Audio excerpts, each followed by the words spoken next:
रमन महर्षि का मानना था कि सभी धार्मिक और आध्यात्मिक साधनाओं का अंतिम उद्देश्य केवल एक ही है, स्वज्ञान, अर्थात अपने वास्तविक स्वरूप का साक्षात्कार। वे कहते थे कि संसार की सभी बाहरी प्रक्रियाएं, पूजा पाठ और ज्ञान विज्ञान तभी सार्थक होते हैं जब वे आत्मज्ञान की प्राप्ति में सहायक हों। स्वज्ञान का मतलब है अपने अंदर छुपी उस अमर, अविनाशी, शुद्ध चेतना को जानना जो न शरीर है, न मन, न बुद्धि। रमन महर्षि ने बताया कि हम सब शाश्वत चेतना के ही प्रतिबिंब हैं, परंतु हमारा भ्रम इस बात में उलझा रहता है कि हम केवल हमारा शरीर या मानसिक पहचान हैं।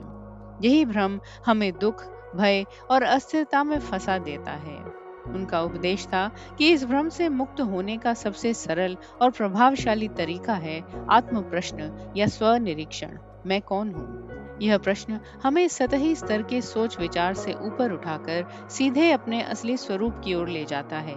जब हम इस प्रश्न का गहराई से और सच्चाई से अभ्यास करते हैं तो मन की सारी गलत धारणाएं और अहंकार टूट जाते हैं। महर्षि ने कहा कि आत्मज्ञान पाने के लिए कोई विशेष कर्मकांड या बाहरी साधन जरूरी नहीं, बल्कि मन की गहराई में उतरकर अपने भीतर की शुद्ध चेतना का अनुभव करना ही परम लक्ष्य है। उन्होंने इसे निर्विकल्प समाधि की अवस्था कहा, जब मन न तो किसी वस्तु को पकड़ता है, न ही किसी प्रकार के द्वैत में रहता है। उस अवस्था में केवल शुद्ध चेतना ही रहती है। उनकी शिक्षा आज के युग में भी उतनी ही प्रासंगिक है, जहां लोग जीवन के भौतिक सुखों में उलझे हैं और मानसिक शांति की तलाश में हैं। महर्षि कहते थे कि जब तक हम अपने अंदर की शुद्ध चेतना को पहचान नहीं लेते, तब तक मन शांति नहीं पाता।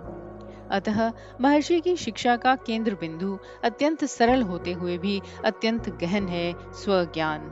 उनके अनुसार सभी साधनाएं, चाहे वे ध्यान हो, जप हो, योग हो या भक्ति, अंततः एक ही लक्ष्य की ओर ले जाती हैं, और वह है अपने वास्तविक स्वरूप की पहचान। जब तक मनुष्य स्वयं को शरीर और मन मानता रहता है, तब तक उसकी खोज बाहर ही भटकती रहती है और शांति अस्थायी बनी रहती है।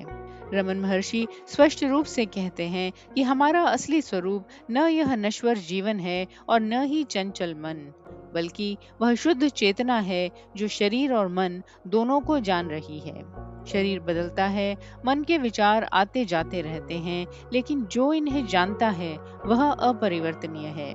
इसी बोध को उन्होंने आत्मज्ञान कहा। इस सत्य को बौद्धिक रूप से समझ लेना पर्याप्त नहीं, इसे प्रत्यक्ष अनुभव में उतारना भी आवश्यक है। इस अनुभव तक पहुंचने के लिए उनका प्रमुख मार्ग था मैं कौन हूं का आत्मविचार। यह प्रश्न किसी दार्शनिक चर्चा के लिए नहीं, बल्कि ध्यान को भीतर की ओर मोड़ने का साधन है। जब यह प्रश्न ईमानदारी से किया जाता है तो धीरे धीरे झूठी पहचानों, नाम, भूमिका, व्यक्तित्व, इन सब का विसर्जन होने लगता है और साधक अपने मूल अस्तित्व की ओर लौटने लगता है। महर्षि के अनुसार स्व ज्ञान के बिना जीवन में स्थायी शांति संभव नहीं। बाहरी उपलब्धियां, संबंध या धार्मिक कर्मकांड केवल अस्थायी संतोष दे सकते हैं, लेकिन भीतर की अशांति तब तक बनी रहती है जब तक स्वयं की सच्ची पहचान नहीं होती।